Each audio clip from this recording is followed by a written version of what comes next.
நேத்து லோக்சபா தேர்தலுக்கான ரிசல்ட் வெளியில வந்தது. தமிழ்நாட்டை பொறுத்த வரைக்கும் திமுக புதுச்சேரி தொகுதியையும் சேர்த்து மொத்தம் 40 தொகுதிகளில் வெற்றி பெற்றாங்க. சோ இந்த வெற்றியை வச்சு இப்போ தளபதியை சில பேர் சீண்டி பாக்குறாங்க. சோ அது என்ன அப்படிங்கறத பத்தி இந்த வீடியோல டீடைலா பார்க்கலாம். இந்தியால நாடாளுமன்ற தேர்தல் கிட்டத்தட்ட 7 கட்டங்களா நடந்து முடிஞ்சது. இதுல முதல் கட்டத்துல தமிழ்நாடு and புதுச்சேரியில ஏப்ரல் மாசமே தேர்தல் நடந்தது. சோ மொத்தமா ஜூன் 1ஆம் தேதி இந்தியால எலெக்ஷன் முடிஞ்சது.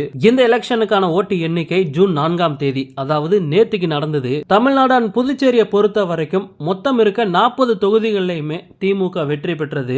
சோ இப்போ இதை வச்சுதான் சில பேர் தளபதி பக்கம் திரும்பி இருக்காங்க.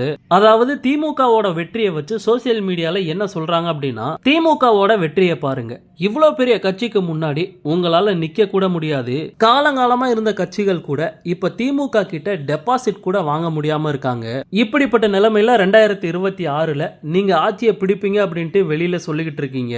இதெல்லாம் உங்களுக்கே சிரிப்பா இல்லையா அப்படிங்கிற மாதிரி சோசியல் மீடியால பேசிக்கிட்டு இருக்காங்க. நீங்க சொல்றது உண்மைதான், திமுக ஒரு பெரிய கட்சி தான். ஆனா அவங்களை எதிர்த்து நிக்கிறதுக்கு ஒரு பலம் வாய்ந்த கட்சி தமிழ்நாட்டுல இப்போதைக்கு இல்ல அப்படின்னு தான் சொல்லணும். அதனாலதான் அவங்க வெற்றியை பதிவு பண்றாங்க. அது மட்டும் இல்லாம எப்படி அவங்க மக்கள் மத்தியில இருந்து ஓட்டு வாங்குறாங்க அப்படிங்கிறது நம்ம எல்லாருக்குமே நல்லாவே தெரியும். இப்படிப்பட்ட நிலைமையில தளபதி கண்டிப்பா 2026ல ஒரு பலம் வாய்ந்த கட்சியா இருப்பாரு. சோ அப்பதான் திமுகக்கு ஒரு உண்மையான போட்டி தமிழ்நாட்டுல இருக்கு அப்படிங்கிறது புரியும். இப்போ எலெக்ஷன் ரிசல்ட் வெளியில வந்துருச்சு. இதுக்காக தான் தளபதி காத்துக்கிட்டு இருந்தாரு.